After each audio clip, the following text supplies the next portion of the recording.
पूर्व कैबिनेट मंत्री जीतू पटवारी ने प्रेस वार्ता आयोजित कर केंद्र व राज्य सरकार पर जमकर हमला बोला। जीतू पटवारी ने कहा कि किसान आंदोलन में 60 के लगभग किसानों ने बलिदान दिया है, लेकिन अभी तक केंद्र सरकार टस से मस नहीं हुई है। प्रधानमंत्री नरेंद्र मोदी के तीनों काले कानून इतिहास के पन्नों में काले अक्षरों में लिखे जाएंगे। इसी के साथ उन्होंने कहा कि कमलनाथ ने यह निर्णय लिया है कि लगातार पूरे प्रदेश में जन आंदोलन होंगे। किसानों के समर्थन में कांग्रेस पार्टी प्रदेश में और देश की राजधानी में लाखों की संख्या में किसानों को इकट्ठा करेगी। भाजपा का आरोप लगाना कि कृषि बिल के खिलाफ कांग्रेस आंदोलन कर रही है, गलत है। हम सिर्फ किसानों के साथ उनके समर्थन में खड़े हैं।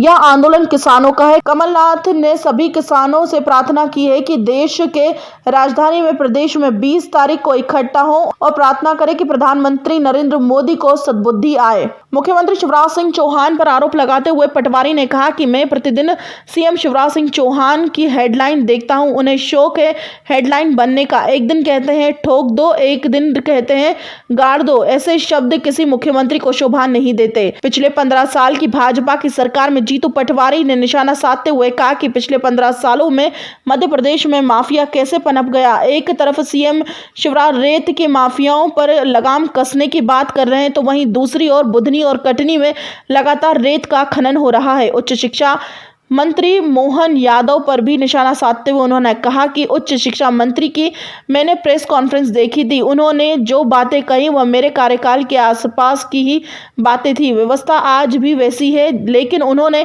यह नहीं बताया कि अतिथि विद्वानों की वैकेंसी का क्या हुआ। पूर्व की सरकार में अतिथि विद्वानों के आमंत्रण पर पत्र लगाए गए थे, आज तक उन्हें आमंत्रित क्यों नहीं किया गया।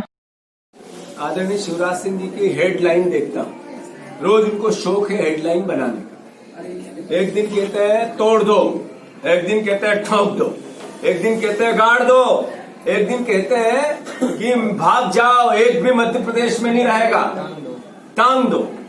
ये मुख्यमंत्री की भाषा है। विनम्रता से सख्त प्रशासन क्या होता है, एक बार भी कभी बयान दिया इस तरह का कमलनाथ जी ने? इस तरह की जितनी भी मोटिवेशन उन्होंने मध्य प्रदेश में 15 साल में माफिया पनपा कैसे, और 15 साल लगातार जिस तरीके की घटनाएं घटती रही, इसके लिए दोषी कौन है? साथ ही साथ मध्य प्रदेश में इन सब खराब बातों के जो माफिया के अंतर्गत आती है, उसका कांग्रेस पार्टी ने शुरुआत की थी। स्वागत भी करते, विरोध नहीं करते।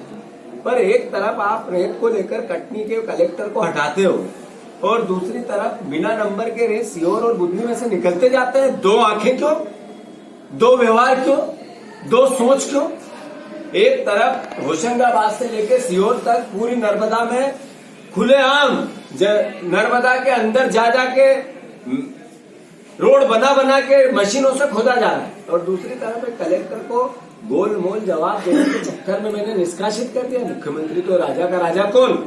पर वो करने के साथ साथ अगर मुख्यमंत्री जी ये करें तो साफ वही दिखती है, अन्यथा हेडलाइन दिखती है।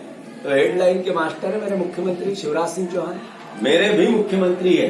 मैं उनसे आग्रह करता हूँ, हेडलाइन बनाओ, वाहवाही लो, पर सही तरीके से काम करो। एक तरफ कहते हो कि एक भी भ्रष्टाचार नहीं होगा, और दूसरी तरफ भ्रष्टाचार के बड़े बड़े पेयाम इकट्ठे हो रहे हैं। समय आएंगे, अभी हम जारी करने वाले हैं हर चीज को। वैक्सीन का किसानों का दर्द, किसानों की समस्या, किसानों की वेदना, लगातार कड़कती ठंड में 60 के लगभग किसानों ने अपना बलिदान देने के बाद भारतीय जनता पार्टी के सामने गुहार लगाई, नरेंद्र मोदी जी को बार बार प्रार्थना की कि किसानों का तीनों काले कानून रद्द होने चाहिए। एक मुख्यमंत्री नरेंद्र मोदी जिन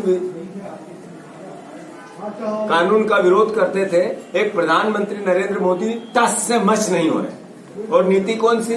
थकाओ और भगाओ, जो किसानों को लगातार 15-15 दिन, 10-10 दिन, एक महीने में पहली मीटिंग, और किसानों के धैर्य की परीक्षा।